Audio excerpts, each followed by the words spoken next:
দুজনে 2015 সালে আমাদের কাজ স্টার্ট করি। আমরা প্রথম স্টার্ট করি জুয়েলারি রিসাইক্লিং দিয়ে। ওই সময়তে আমাদের মোটামুটি একটা মানে কি বলবো, তখন না জাম জুয়েলারির একটা খুব ক্রেজ ছিল। ছোট ছোট জাম জুয়েলারি এবং পুরো জুয়েলারিটাই আসতো, জামস গুলো আসতো চায়না থেকে। তো আমরা মার্কেট স্টাডি করে দেখলাম যে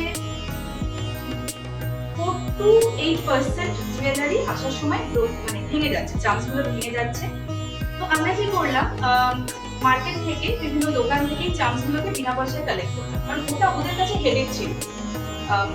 ইয়ে নিত না, তোমাদের মানে কি বলবো, যারা ময়লা নেয় তারা ওগুলো নিত না, বিকজ মেটাল বলে।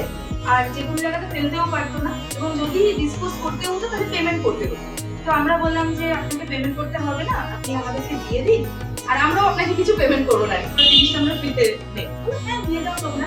তো আমরা ওগুলোকে কালেক্ট করতাম, কালেক্ট করে জিনিসটাকে ভালো করে ওয়াশ করে তারপরে সেগুলোকে কাস্টিং প্লেটিং করে সেখান থেকে নতুন ধরনের জুয়েলারি আমরা তৈরি করতাম। তো আমরা একমাত্র ইউনিট ছিলাম পুরো কলকাতাতে যারা জুয়েলারি রিসাইকেল করতো, ইমিটেশন জুয়েলারি।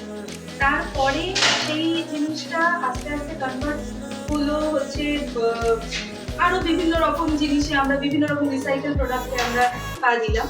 কিন্তু এটা হতে হতে কোভিড এসে গেল 2019। তো ওই সময়তে আমাদের বিজনেসটা অনেকটাই বন্ধ হয়ে যায়, কারণ লাক্সারি প্রোডাক্ট কেনা লোকে বন্ধ করে দেয়, বিকজ নিট দরকার ছিল। তো তখন আমি আর শুভম আলোচনা করলাম যে আমাদেরকে এমন কিছু বানাতে হবে যেটা নিট বেসড প্রোডাক্ট। তো নিট বেসড প্রোডাক্ট কি হতে পারে, যে কোনো জিনিস, সেটা একটা ছোট টুথপেস্ট হোক কি একটা জুয়েলারি হোক, কি যাই হোক না, ইভেন একটা ধরুন একটা লজেন্স হোক বা যাই হোক না কেন, সেটারও একটা প্যাকেজিং এর দরকার হয়। উইদাউট প্যাকেজিং আমাদের কিছু সেল হয় না। তো এই প্যাকেজিং কে যদি কোনোভাবে আমরা ইকো ফ্রেন্ডলি প্যাকেজিং এ কনভার্ট করতে পারি, তো সেই চিন্তা ভাবনা থেকে আমাদের আমুক্তিকা ইকো প্রাইভেট লিমিটেডের পথ চলা শুরু। ম্যাম একটু বলবেন, কারণ আপনার কিভাবে কানেক্টেড এই অর্গানাইজেশনের সঙ্গে, তো তার জন্য ম্যাম একটু আপনার ব্যাপারে কোথায় পড়েছেন, কি করেছেন। ও আচ্ছা, আমি তোমাদেরই মতো এই কলেজেরই স্টুডেন্ট, এবং আমার দিদিও এই কলেজের স্টুডেন্ট ছিল। আমরা শিবনাথেরই স্টুডেন্ট, এবং আমি কমলা গার্লস থেকে পাশ করে একদম ডিরেক্ট শিবনাথে এন্ট্রি, মানে লাইন দিয়ে ফর্ম, তখন ফর্মের লাইন ওই ইয়ে অবধি ছাড়িয়ে চলে যেত, মৌচাক অবধি ছাড়িয়ে চলে যেত লাইন দেওয়া।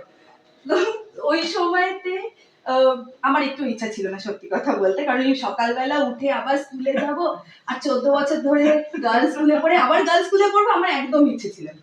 কিন্তু বাবা বললো যে না না, প্রশ্নই ওঠে না অন্য কলেজে যাওয়ার, তুমি এখানেই পড়বে। তো একদম গিয়ে ওখানে ঢুকিয়ে দিলে। তো তারপরে আরো 3 বছর ওখানে, খুব ভালো কেটেছে। সব থেকে যেটা মানে কলেজে আমার মেমোরেবল জিনিস, ক্লাসগুলো থাকতো একদম ধরে, অনার্স ক্লাস সকাল 6:30টায় প্রথম ক্লাস থাকতো, তারপরে মোটামুটি 9টার পর থেকে আমরা ফ্রি হয়ে যেতাম, কারণ তারপরে ফার্স্ট ক্লাস, এবং যা হয় কলেজে উঠলে ক্লাস বাঙ্ক করা, গড়িয়াহাট যাওয়া। এবং তখন দোকানদার যারা ছিলেন তারা সদ্য দোকান খুলতেন, আর আমরা জানতাম আমরা এসেছি আমাকে প্রথম, ও আচ্ছা বৌনি, ঠিক আছে চলো তুমি একটু কমে পেয়ে গেলে জিনিসটা। তো ওইটা হচ্ছে আমার কলেজ লাইফে সব থেকে মেমোরেবল জিনিস। কিন্তু আমরা খুব এনজয় করেছি কলেজে, কারণ আমাদের পুরো কমলা গার্লসের গ্রুপটা, মানে যে কজন আমরা কমার্স থেকে পাশ করেছিলাম কমলা গার্লস থেকে, তার 90% বন্ধু আমরা সবাই একসঙ্গে গিয়ে ওখানে ভর্তি হয়েছিলাম।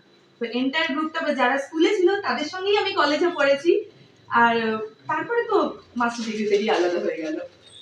ওকে, আমার নাম শুভম দাস। আমি পড়াশোনা করেছি মেট্রোপলিটন বয়েজ থেকে। তো সেই সময় আমাদের মেট্রোপলিটন বয়েজ যে স্কুল ছিল তার পিছনে ছিল বৈঠকখানা।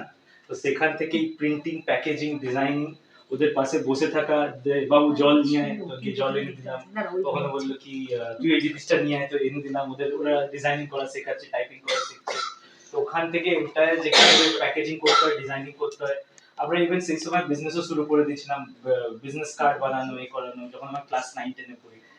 তো এক সময় এমন হয়েছে পুজোর সময় I earn more than 9,000 rupees, আর সেই সময় সেটা অনেক। মানে আমার দিদিকে হাজব্যান্ড বর দেখতে